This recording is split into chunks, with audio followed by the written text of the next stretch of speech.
അപ്പോൾ ഗൈസ്, എന്തൊക്കെയുണ്ട് വിശേഷങ്ങൾ? എല്ലാവർക്കും സുഖം തരുന്നു. ഇന്ന് നമ്മൾ പുതിയൊരു വീഡിയോ ആയിട്ട് വന്നിരിക്കുകയാണ്. ഈ വീഡിയോയിൽ നമ്മൾ വിസയൊക്കെ കിട്ടി US എത്തിച്ചേർന്നു. എയർപോർട്ടിൽ പോർട്ട് ഓഫ് എൻട്രിയിൽ അവിടെ വെച്ച് നമ്മളെ പെട്ടെന്ന് കസ്റ്റംസ് ഒഫീഷ്യലിൽ തിരിച്ച് നാട്ടിലേക്ക് വരുന്നൊരു അവസ്ഥ ഉണ്ടായിരിക്കും. So getting a B1 B2 visa does not guarantee your entry to US. Visa കിട്ടിയത് കൊണ്ട് മാത്രം US നിങ്ങൾക്ക് എൻട്രി കിട്ടണമെന്നില്ല. അത് US വിസയുടെ ടേംസ് ആൻഡ് കണ്ടീഷൻസ് തന്നെ പറയുന്നുണ്ട്. സോ അപ്പോൾ വിസ കിട്ടിയ ആൾക്ക് എങ്ങനെ പോർട്ട് ഓഫ് എൻട്രിയിൽ കസ്റ്റംസിൻ്റെ CBPയുടെ ഇൻ്റർവ്യൂ ടൈമിൽ എങ്ങനെ നിങ്ങളുടെ ലഗേജ് സംബന്ധമായ കാര്യങ്ങൾ ലഗേജ് എങ്ങനെ പാക്ക് ചെയ്യാം, എന്തൊക്കെ കാര്യങ്ങളാണ് നിങ്ങൾ കൊണ്ടുപോകേണ്ടത്, എന്തൊക്കെ കാര്യങ്ങളാണ് നിങ്ങൾക്ക് ആവശ്യമുള്ളതെന്നാണ് ഈ വീഡിയോയിൽ നമ്മൾ പറയുന്നത്. അനാവശ്യമായ ഒരുപാട് കാര്യങ്ങൾ നമ്മൾ കുത്തിനിറച്ച് പോയി കഴിഞ്ഞാൽ ചിലപ്പോൾ കസ്റ്റംസ് ചെക്കിങ്ങിൽ നിങ്ങളുടെ ലഗേജിൽ നിന്നത് പിടിക്കുകയും നിങ്ങളെ പറഞ്ഞു വിടുകയും ചെയ്യാം. അപ്പോൾ ഇന്നത്തെ കാര്യം എന്തൊക്കെ കാര്യങ്ങൾ നിങ്ങൾ പാക്ക് ചെയ്യണം, പാക്കിംഗ് ടിപ്സാണ്. സോ അപ്പോൾ നേരെ വീഡിയോയിലേക്ക് പോകാം. സോ നിങ്ങൾക്ക് 3 ബാഗാണ് കരുതേണ്ടത്. മിക്കവാറും എല്ലാ ഇൻ്റർനാഷണൽ ഫ്ലൈറ്റ്സും നിങ്ങൾക്ക് they will allow you to carry like 2 checked bag and 1 shoulder bag, പിന്നെ ചെറിയൊരു കുട്ടി ബാഗ് കൂടെ കൊണ്ടുപോകാൻ പറ്റുമായിരിക്കും. പക്ഷേ ഈ 2 ചെക്കേഡ് ബാഗിൻ്റെ ആവശ്യം നിങ്ങൾക്കില്ല. 23 + 23 വരെ 46 കിലോ മിക്കവാറും എല്ലാ പ്രീമിയം ഫ്ലൈറ്റിലും ഉണ്ടാവും. 7 കിലോ വരെ നിങ്ങളുടെ ഷോൾഡർ ബാഗിൽ തന്നെ ബാക്ക് പാക്കിൽ കൊണ്ടുപോകാം. അപ്പോൾ നിങ്ങൾക്ക് വേണ്ട ഡോക്യുമെൻറ്റ്സ്, ഇലക്ട്രോണിക് ഐറ്റംസ് എല്ലാം നിങ്ങളുടെ ഷോൾഡർ ബാഗിൽ കിട്ടണം. അതായത് ചാർജർ, ഹെഡ്ഫോൺസ്, നിങ്ങളുടെ ട്രാവൽ ഐറ്റിനറി, അവിടെ ഹോട്ടൽ റിസർവേഷൻ, പാസ്പോർട്ട്, നിങ്ങളുടെ DS-160, അതുപോലെ തന്നെ നിങ്ങളുടെ അപ്പോയിൻമെൻറ്റ് കൺഫർമേഷൻ, അത് നമ്മുടെ ഇൻ്റർവ്യൂ ആയിട്ട് ബന്ധപ്പെട്ട എല്ലാ ഡോക്യുമെൻറ്റും, പിന്നെ അവിടെ ബുക്ക് ചെയ്ത റൂമും ഡമ്മി ടിക്കറ്റ് മുതലായ ഡോക്യുമെൻറ്റ്സ് എല്ലാം നിങ്ങൾ നിങ്ങളുടെ ബാക്ക് പാക്കിൽ കരുതുക. പാസ്പോർട്ട്, ട്രാവൽ സംബന്ധമായ ഇമ്പോർട്ടൻ്റ് രേഖകൾ, ടിക്കറ്റ് അല്ലെങ്കിൽ പാസ്പോർട്ട്, ബാക്കിയുള്ള ID കാർഡുകളെല്ലാം ചെറിയൊരു സ്ലിംഗ് ബാഗിൽ കരുതുക എന്നുള്ളതാണ്. പിന്നെ മെഡിസിൻസ് ക്യാരി ചെയ്യുന്ന ഒരു ഡോക്ടറുടെ പ്രിസ്ക്രിപ്ഷൻ വേണം. ലിക്വിഡ് പരമായ മെഡിസിൻസ് ആണെങ്കിൽ എനിക്ക് എൻ്റെ ഒരു ഇത് വെച്ചിട്ട് 100 ml വരെയാണ് അലൗഡ് ക്വാണ്ടിറ്റി. അതിൽ മേൽ വന്നു കഴിഞ്ഞാൽ അവരതെടുത്ത് പുറത്ത് കളയും. സോ ലിക്വിഡ് ക്യാരി ചെയ്യുന്നവർ ശ്രദ്ധിക്കുക. ഡോക്ടർ പ്രിസ്ക്രിപ്ഷൻ ഡ്രഗ്സ് ഉള്ളവർ ഡോക്ടറുടെ നോട്ട് കൃത്യമായിട്ടും കൊണ്ടുപോകുന്നതാണ്. പിന്നെ ഭക്ഷണം ക്യാരി ചെയ്യുന്നവരോട് ഒരിക്കലും ഫുഡ് ഐറ്റംസ് പാക്ക് ചെയ്യരുത്. വീട്ടിൽ അമ്മമാർക്കും അച്ഛന്മാർക്കും ഒക്കെ ഭയങ്കര ഇഷ്ടമായിരിക്കും. എൻ്റെ മകൻ അമേരിക്കയിൽ പോകുന്നു, നിങ്ങൾ അവന് ഒരു അച്ചാറോ മീൻ വറുത്തതോ എല്ലാം പാക്ക് ചെയ്ത് കെട്ടി 1 വർഷത്തേക്കുള്ള അച്ചാർ മൊത്തം പാക്ക് ചെയ്ത് കൊടുക്കാമെന്നൊക്കെ അച്ഛനും അമ്മമാരൊക്കെ കരുതും. പക്ഷേ ഒരു കാരണവശാലും നിങ്ങൾ ഫുഡ് ഐറ്റംസ് ക്യാരി ചെയ്യരുത്.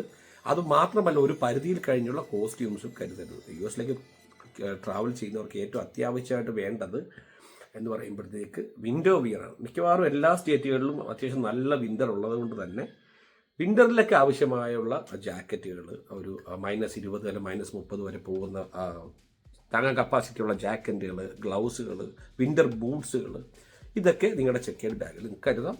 അതുപോലെ ക്ലോത്ത് ഐറ്റംസും, ഒരു ഇലക്ട്രോണിക് ഐറ്റം, ഒരു ഹെഡ്ഫോൺ പോലും നിങ്ങളുടെ ചെക്കേഡ് ബാഗിൽ കരുതരുത്. പിന്നെ ഡ്രസ്സിൻ്റെ കാര്യം പറഞ്ഞാൽ വിൻ്റർ മോസ്റ്റ്ലി എല്ലാ ടൈമിലും തണുപ്പുള്ള കാലാവസ്ഥ ആയതുകൊണ്ട് തന്നെ ബ്ലാക്ക് കളർ ഡ്രസ്സ് മാക്സിമം കരുതുക. Cotton black shirt, black sweaters, black pant, black jeans കരുതുക. ഒരു 3 സെറ്റെങ്കിലും കരുതുക. പിന്നെ അതുപോലെ തന്നെ നേരത്തെ പറഞ്ഞ പോലെ വിൻ്റർ ജാക്കറ്റുകളും ബൂട്ട്സും സോക്സും ഒക്കെ കരുതുക.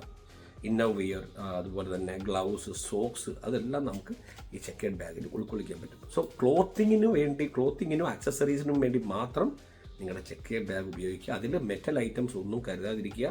ഇൻക്ലൂഡിങ് ബെൽറ്റ് വരെ നിങ്ങളുടെ ഹിപ്പിലോ അല്ലെങ്കിൽ നിങ്ങളുടെ ഷോൾഡർ ബാഗിലോ വെക്കുക. So electronic items, metal goods, medicines, documents തുടങ്ങിയ ഐറ്റംസ് എല്ലാം നിങ്ങളുടെ ഷോൾഡർ ബാഗിൽ വെക്കുക, അല്ലെങ്കിൽ നിങ്ങളുടെ ക്രോസ് സ്ലിംഗ് ബാഗിൽ വെക്കുക. അല്ലാതെ ചെക്കേഡ് ബാഗിൽ ഒരിക്കലും മെറ്റാലിക് ഐറ്റം കരുതരുത്. ചിലപ്പോൾ സ്കാനിൽ പിടിക്കപ്പെടാം. അങ്ങനെയാണെന്നുണ്ടെങ്കിൽ ചിലപ്പോൾ ലഗേജ് ബ്ലോക്ക് ആവും. അത് മാത്രമല്ല, മേ ബി ആ ലഗേജ് ബ്ലോക്ക് ആവുന്ന സമയത്ത് തന്നെ നിങ്ങളെ ചിലപ്പോൾ ആ ഉള്ളിൽ കൊണ്ടുപോയിട്ട് ഈ ഐറ്റംസ് ഒക്കെ ഡീറ്റെയിൽസ് ചോദിക്കാൻ സാധ്യതയുണ്ട്. So metallic items, electronic items, liquid items ഒന്നും നിങ്ങളുടെ ചെക്കേഡ് ബാഗിൽ കരുതാൻ പാടില്ല. പിന്നെ കറൻസിയുടെ കാര്യം, കറൻസി കൊണ്ടുപോകുന്നവർ നിങ്ങളുടെ ഷോൾഡർ ബാഗിലോ അല്ലാന്നുണ്ടെങ്കിൽ നിങ്ങളുടെ വാലറ്റ്, സ്ലിംഗ് ബാഗിൽ ഒരു വാലറ്റിൽ കറൻസി കരുതുക. ഒരുപാട് പൈസ കരുതരുത് ഒരിക്കലും. $1,000 അല്ല $1,500 മാക്സിമം കറൻസി ആയിട്ട് കരുതുക. റിമൈനിങ് ഒരു ഇൻ്റർനാഷണൽ ട്രാവൽ കാർഡിലോ അല്ലെങ്കിൽ ഒരു ഡെബിറ്റ് ഓർ ക്രെഡിറ്റ് കാർഡിലോ ഉപയോഗിക്കുക ക്യാഷ്. അതിൽ മിക്കതും പ്രീപെയ്ഡ് ട്രാവൽ കാർഡുകളാണ് ഉപയോഗിക്കുന്നത്. ക്രെഡിറ്റ് കാർഡ് ഉണ്ടെങ്കിൽ അതും നല്ലത്. ഡെബിറ്റ് കാർഡിലാണെങ്കിൽ നമുക്ക് ഉപയോഗിക്കാം. US എവിടെ പോയാലും ഇന്റർനാഷണൽ ട്രാൻസാക്ഷൻ എനേബിൾഡ് ആയിട്ടുള്ള ATMs നിങ്ങൾക്ക് ക്യാഷ് വിഡ്രോ ചെയ്യാൻ പറ്റും. ഞാൻ ICICIയുടെയും കാനറ ബാങ്കിൻ്റെ ഒക്കെ യൂസ് ചെയ്തു, ഒരു കുഴപ്പമില്ല. ചെറിയ ചാർജ് അവർ പിടിക്കും നല്ലത്.